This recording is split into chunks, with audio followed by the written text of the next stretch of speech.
Hey, how you doing? This is Adam Post, publisher of more than 1,000 comic books, and I've been covering Marvel and Disney very closely these last few months. Marvel is dying. Now, they're making money. They're not out of business. They're not going to go bankrupt. Just telling you that right up front. But a business that was doing incredible, that had millions and millions of people interested in Marvel and their characters, even before they were making movies, is now forced to do something completely undignified to push out their releases. They can't release their movies even as announced. From bounding into comics, Marvel Studios' weakness on full display, company shifts the Marvel's summer release date to November. That's right, the Marvels, the Brie Larson Captain Marvel sequel with two other friends, can't come out as scheduled. They're also aggressively delaying the releases of their television series for Disney+. They're not coming out as planned and as announced in the past. Why are they not coming out? Well, they're not coming out because they've realized this. There truly are, and they are correct in this, people that are interested in the Marvel brand that will watch and consume anything that's a Marvel property. They absolutely will. There's a certain number of those people. That number is not necessarily growing, so they need to produce a limited schedule of that content so that those people who are interested, that limited universe, are willing to consume all of that content, because they're not going to get new people interested. They thought with She-Hulk they could get new people interested in She-Hulk because it was sort of like Ally McBeal with a superhero was their take on it. So they thought, oh, well, you know what? Tens of millions, hundreds of millions of people worldwide potentially would be interested in something like that. Well, they weren't, but there are people that are still willing to watch anything that Kevin Feige just throws against the wall with a Marvel label. Kevin Feige said he can make any kind of content under the Marvel brand as long as they just slap the Marvel label on it. He actually said something very close to that, and that there's a seed of a connection to something that was published in the comics over the past 80 years. And as you know, they've published a lot of woke, silly content in Marvel over the last 10, even 15 years. So there's anything that they want, they can pull and just make it a Marvel property. But what's happened is Marvel's not growing. And in business, if you're not growing, you're dying. Now, that is something that I've said for a while, but I wanted to find the reference and kind of Google it up so I could share it with you guys. And this is an article in Forbes. In business, you're either growing or you're dying. And it's true. Lou Holtz, the great coach, said in a commencement address that was equal parts entertaining and inspiring, the speech full of folksy maxims, including the following line, which he describes the rule of life: either you're growing or you're dying. And the truth of it is, Marvel has had such failure with Phase 4, but it's not just Phase 4. It's the whole premise of leaving the characters and the stories and what the brand represented from Marvel behind to introduce their ideas about representation and also their ideas about they can make any kind of project be a Marvel project as long as they just slap the Marvel brand on it. That's not what Marvel was about. If you think about themes related to Marvel, it was with great power comes great responsibility. What an incredible theme. Obviously, that's Spider-Man. But if you think about Thor from the first Thor movie, Thor was very reckless. He had a lot of power. He got too aggressive. This is the kind of thing that, you try to tell young people, hey, don't go crazy even though you are ambitious and you want to do things. Be careful with your resources. Integrate yourself into society. Be inspired to want to do things, but do it in such a way that is socially appropriate. And if you want to sacrifice yourself for other people, for the greater good of the community, you're a hero. We need heroes like that in society. That is what the core Marvel brand is about. It's about heroes. It's not about representation.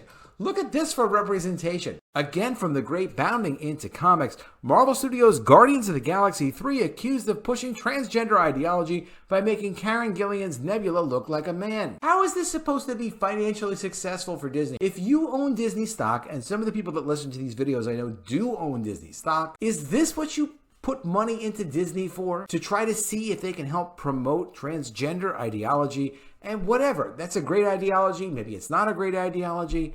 But how is this related in any which way to operating their business and building their brands? There is not that big of an audience that's going to go and going to say, hey, you know what? We're going to consume this product. We're going to spend good money, buy merchandise, buy movie tickets because of this kind of stuff. They're obviously not. And that is the kind of thing that, like, of course the business is going to die if they continue to do things like this.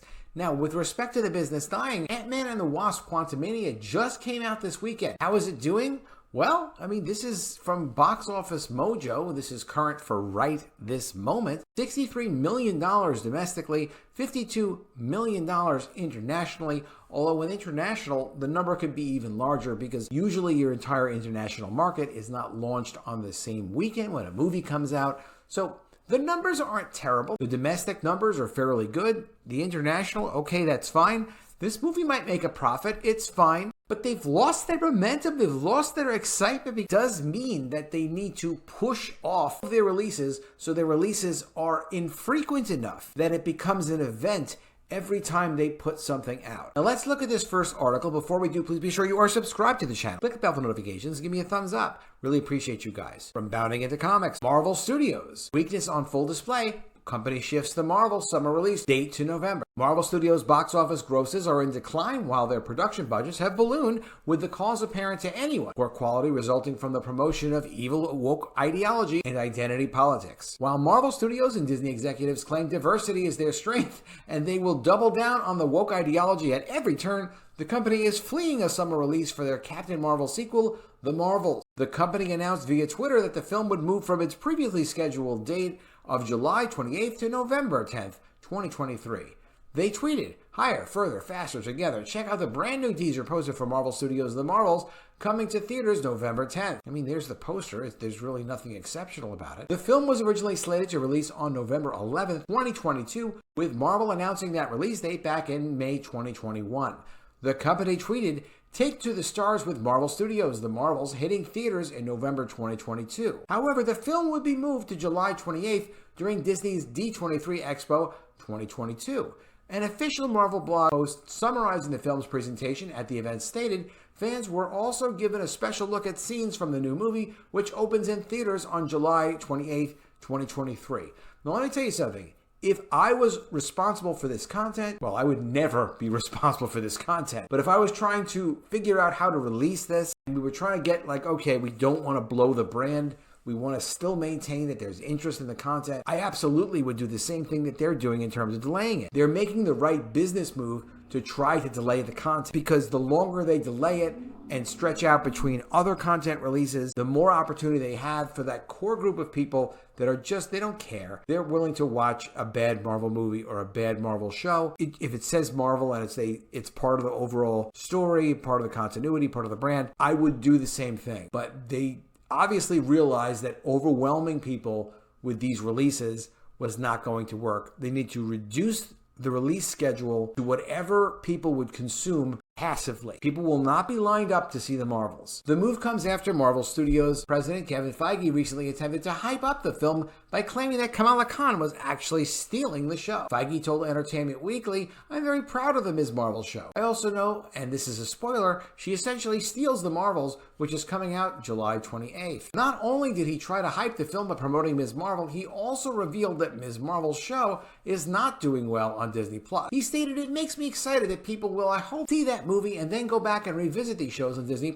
The fun thing about streaming is they're there forever and people can keep re-exploring them. As for what the film is about, Feige also told Entertainment Weekly, there are fun cosmic elements to it. Marvel comic fans will recognize elements of the Kree-Skrull War, and it's picking up directly after the end of Captain Marvel 1, not in timeline, but in story. We also do that in our upcoming Disney Plus series Secret Invasion, and those are two very different follow-ups to that movie. Tonally, they couldn't be more different, Feige said, but there's something immediately powerful about seeing Monica and Kamala and Carol together in a frame. To me, it's only akin to the first Avengers movie and seeing the six of them together in a frame. Could you imagine comparing the Avengers to the actors for the Marvels? I mean, he just did it, so I'm sure you can. Let me know in the comments if you think that's comparable. It's chill-inducing. They're so great together.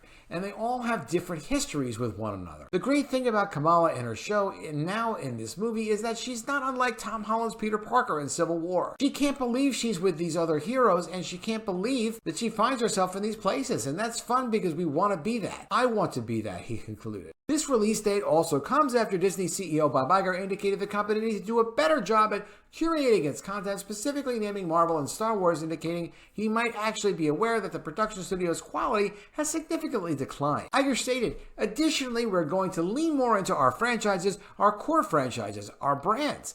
I talked about curation in general entertainment. We have to be better at curating the Disney and the Pixar and the Marvel and the Star Wars of it all. He went on to reveal the company would also be significantly cutting its costs, and of course reduce costs on everything that we make. While we are extremely proud of what's on screen, it's got to a point where it's extraordinarily expensive. We want all the quality on the screen, but we have to look at what they cost us. The costs of Disney Plus shows are astronomical and completely absurd. Sandman was almost canceled over its cost. The cost of a Sandman episode is $15 million. The cost of every Disney Plus show is $25 million.